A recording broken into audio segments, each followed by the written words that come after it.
আসসালামু আলাইকুম প্রিয় ভাই ও বোনেরা, কেমন আছেন আপনারা সবাই? আশা করি আল্লাহর রহমতে আপনারা সবাই ভালো আছেন। আপনাদের দোয়ায় ও ভালোবাসায় আমিও ভালো আছি। আজকে আপনাদের সাথে শেয়ার করব, এটা হচ্ছে বড় রুই মাছ। রুই মাছটার পেটে কিন্তু ডিম হয়েছে। আমি আপনাদেরকে দেখাচ্ছি যে ডিম হয়েছে। আর দেখতে কিন্তু সবগুলো তাজাই। শিং মাছগুলো অনেক তাজা, কিন্তু শিং মাছগুলো আমি এখন কেটে নেব না, আর কি পরে কেটে নেব। এখন রেখে দিয়েছি। রুই মাছটা কিভাবে কি করি তাই আপনাদের সাথে আজকে শেয়ার করব।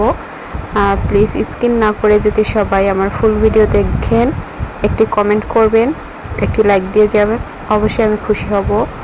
এবং আপনাদের চ্যানেলেও আমি চলে যাব, একটি কমেন্ট রেখে যাবেন। মাছটা আমি গল্প করতে করতে কেটে নিয়েছি। এই যে ডিম হয়েছে কিন্তু অনেক। এই ডিমের রেসিপিটাই আজকে আপনাদের সাথে শেয়ার করব বন্ধুরা। এই দেখেন অনেক ডিম হয়েছে কিন্তু। মাছের ডিম কিন্তু অনেকভাবেই খাওয়া যায়। তো যাই হোক, আজকে আমি কিভাবে রেসিপি করি এই ডিম দিয়ে, অবশ্যই আপনারা স্কিপ না করে ফুল ভিডিও দেখবেন। এই যে আলু কুচিয়ে নিয়েছি, এখানে আমি ছোট ছোট আর কি মিডিয়াম সাইজের 3টা আলু কুচিয়ে নিয়েছি। এই যে মাছের ডিম একটা প্লেটে নিয়েছি। এখন আমি একটা প্যানে আর কি কড়াইতে তেল দিয়ে দিলাম। পেঁয়াজের যে দাম, পেঁয়াজ আর কুচিয়ে দেবো কি বন্ধুরা, এজন্য আমি কি করছি, আদা রসুন আর কি পেস্ট দিয়ে দিলাম। এটা আর কি কষিয়ে নেব। হাসি পাচ্ছে, আপনাদের সাথে গল্প করতেছি আর কি। সত্য কথার ভাত নেই, আসলে সত্য কথা বলা কিন্তু ভালো, মিথ্যা বলে বড়লোক হওয়া ভালো না। তো আমি মিথ্যা কথা বলছি না, যা সত্য তাই বলছি। পেঁয়াজের কিন্তু সত্যি অনেক দাম, তাই না? আপনারা তো জানেন, তাই কি আমি পেঁয়াজ কেটে দিই নাই। স্বামীর টাকা বাঁচাই। এই যে হলুদ দিয়েছি। এভাবে কিন্তু ডিম ভুনা গেলে সত্যি অনেক অনেক ভালো লাগে, আমার কাছে খুবই ভালো লাগে। আর এই যে আমি অনেকভাবেই ডিমের রেসিপি করি, মাছের ডিম অনেকভাবেই করি রান্না। তো আজকে এভাবে রান্না করলাম, তাই আপনাদেরকে আর কি দেখাচ্ছি, যে বন্ধুদের সাথে কিছু আর কি শেয়ার করি। মশলাটা কিছুক্ষণ আমি কষিয়ে তারপর কিন্তু আলু দিয়েছি। আলুটা আমি কিছুক্ষণ আর কি কষিয়ে নেব।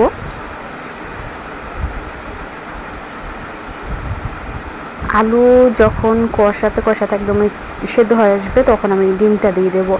এই যে ডিম আর কি দেখাচ্ছি, এটা কিন্তু লেগে যেতে পারে, তাই আমি লাড়তে থাকবো। দেখেন বন্ধুরা, কষাতে কষাতে কিন্তু তেলটা উপরে চলে আসছে। আমি তেল অনেক দিয়েছি, কারণ ডিম যেহেতু ভুনা ভুনা করব, এই জন্য একটু কিন্তু বেশি তেল লাগবে। তারপরও দেখবেন যে তেল মনে হয় যে আমি দিই নাই, এমনভাবে দেখা যাবে একদম ঝুরঝুর হয়ে যাবে। কারণ মাছের ডিমটা এই যে আমি ফেটে নিয়েছি, কারণ হচ্ছে এটা দিয়ে এই যে একদম মিশিয়ে নিয়েছি। দেখতে কিন্তু খুবই ভালো লাগতেছে, অসাধারণ, খেতে আরও দারুণ হয়েছে। কি বলবো বন্ধুরা, আপনারা যদি না খান অবশ্যই বুঝবেন না যে কেমন হয়েছে।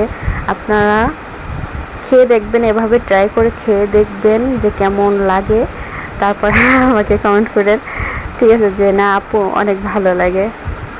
আমার কাছে খুবই ভালো লাগে। আমি খুব কম খাইছি এভাবে, কিন্তু অন্য রকম খাইছি, কিন্তু আজকে এভাবে যে আপনাদের সাথে ট্রাই করেছি, তাই মনে হয় বেশি স্বাদ হয়েছে। খুবই মজা হয়েছিল। ভাতের চেয়ে আমার খালি খেতে খুবই ভালো লাগে মাছের ডিম। আমার মতো কে কে আছেন এভাবে যে খালি খেতে পছন্দ করেন? আমি খালি খেতে খুবই পছন্দ করি। এটা কিন্তু কিছুক্ষণ কষাতে হবে, না কষালে হচ্ছে নিচে লেগে যেতে পারে, তখন কিন্তু ফ্লেভারটা অন্যরকম হয়ে যাবে। এখন আমি পরিমাণ মতন পানি দিয়েছি, কারণ ডিমটা সেদ্ধ হবে। এটা কিন্তু ধীরে ধীরে তারপরে কিন্তু ঢাকনা দিয়ে মাছের ডিমটা কিন্তু ফুলে যায় বন্ধুরা। দেখবেন যে কিভাবে হয়, তো সাথেই থাকুন।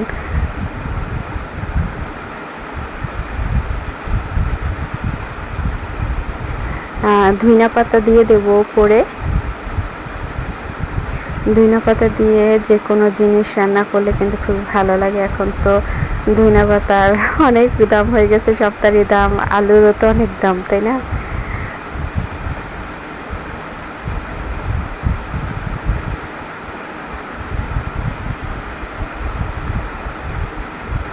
আমি আবার লাড়ছি নিচে লেগে যেতে পারে, এই জন্য আর কি লাইরা লাইরা দিচ্ছি।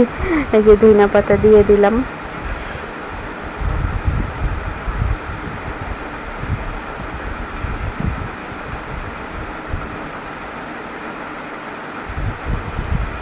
একা একা ভিডিও করে রান্না করলে আসলে বেশি ভালো হয় না, কারণ হচ্ছে ক্যামেরা ধরতে হয়, লাড়তে হয়, সব কিছু দিতে হয়, এই জন্য একটা এলোমেলো হয়ে যায় আর বেশি ভালো হয় না। তো আমারটা ওই রকমই হচ্ছে।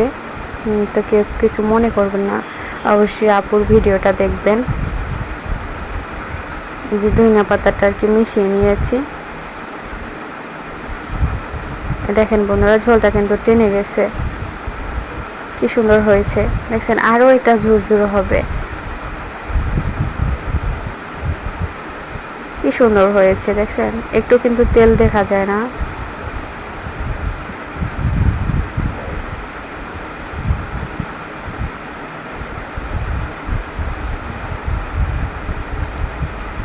অনেক সুন্দর হয়েছে, খেতে কিন্তু আরও ভালো লাগেছে। দেখতে যত সুন্দর, খেতে কিন্তু আরও ভীষণ মজার। তো আজকের রেসিপিটা কেমন হয়েছে, আমার ডিমের রেসিপি, অবশ্যই সবাই কমেন্ট করবেন, লাইক দিবেন। আর নতুন হয়ে থাকলে আমার চ্যানেলটা সাবস্ক্রাইব করে যাবেন, আর ফেসবুক পেজটা আমার ফলো করে যাবেন প্লিজ, আপনাদের কাছে অনুরোধ করেছি। আর সাথে ছিল বেগুন, বেগুন দিয়ে আর কি কয় পিস রুই মাছ ছিল, ওই রুই মাছটা আমি আর কি রান্না করব। 3-4 পিস আর কি নিয়েছি, এটা দিয়ে বেগুন, তারপর হচ্ছে এখানে অনেক পদ আর কি দিয়েছি সবজিটা আর কি ঝোল ঝোল রান্না করব। তাই ভাবলাম আপনাদের কাছে এটা আর কি ফুল শেয়ার করিনি, একটু আর কি দেখাচ্ছি। এটাও কিন্তু হয়ে আসছে, এটা আমি ফুল আপনাদেরকে আর কি দেখাই নি, ভিডিও অনেক লম্বা হয়ে যায়, এত ধৈর্য ধরে কেউ ভিডিও দেখবে না, এই জন্য আমি এত আর কি শেয়ার করলাম না, একটু একটু শেয়ার করলাম। তো আজকের মতো বিদায় নিচ্ছি, আল্লাহ হাফেজ, নেক্সট টাইম আবার আসবো।